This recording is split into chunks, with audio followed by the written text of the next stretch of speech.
Bangladesh football লিগে Bashundhara Kings ও Dhaka আবাহনীর match মানেই বাড়তি উন্মাদনা। শেষ কয়েক বছর ধরে এই দু দলের মাঠের লড়াইয়ে মাঠের বাইরেও ছড়িয়ে পড়ে উত্তাপ।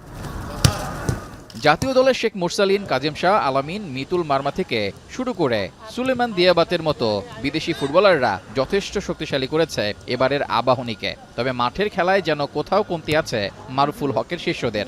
হারের পাল্লা ভারী হলেও কিংস অ্যারেনায় বসুন্ধরা কিংসকে হারিয়ে ভাগ্য বদল করতে চায় আবাহনী। নতুন প্লেয়ার, নতুন সিজন এবং আমাদের গোলও সেম থাকবে। তো সেই ক্ষেত্রে আমি মনে করি যে লাস্ট ইয়ার থেকে আমরা যে আমাদের যে লার্নিংটা আছে সেটা আমরা এই ম্যাচে অ্যাপ্লাই করতে চাই। এটা নির্ভর করে আমাদের নেক্সট দুই ম্যাচে আমরা 6 পয়েন্ট নিতে পারি, অবশ্যই আমরা শিরোপা রেসে ফিরে আসবো, ইনশাল্লাহ ভালোভাবে ফিরে আসবো। অন্যদিকে ছাড় দিতে নারাজ বসুন্ধরা কিংসও। ডিফেন্স থেকে আক্রমণ সব জায়গাতেই সেরা ছন্দে মারিও গোমেজের শিষ্যরা। তাছাড়া দলটিতে রয়েছে তারকার ছড়াছড়ি।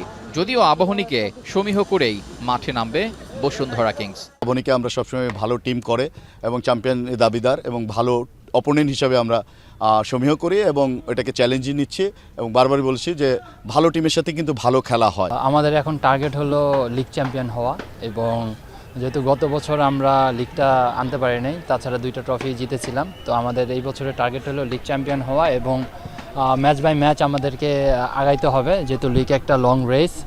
7 ম্যাচে মাত্র 2টি জয় নিয়ে টেবিলের 5 নম্বরে অবস্থান করছে আবাহনী। অন্যদিকে 7 ম্যাচ খেলে 5 জয় নিয়ে টেবিলের শীর্ষে রয়েছে বসুন্ধরা কিংস। রেজাউল করিম, এখন, ঢাকা।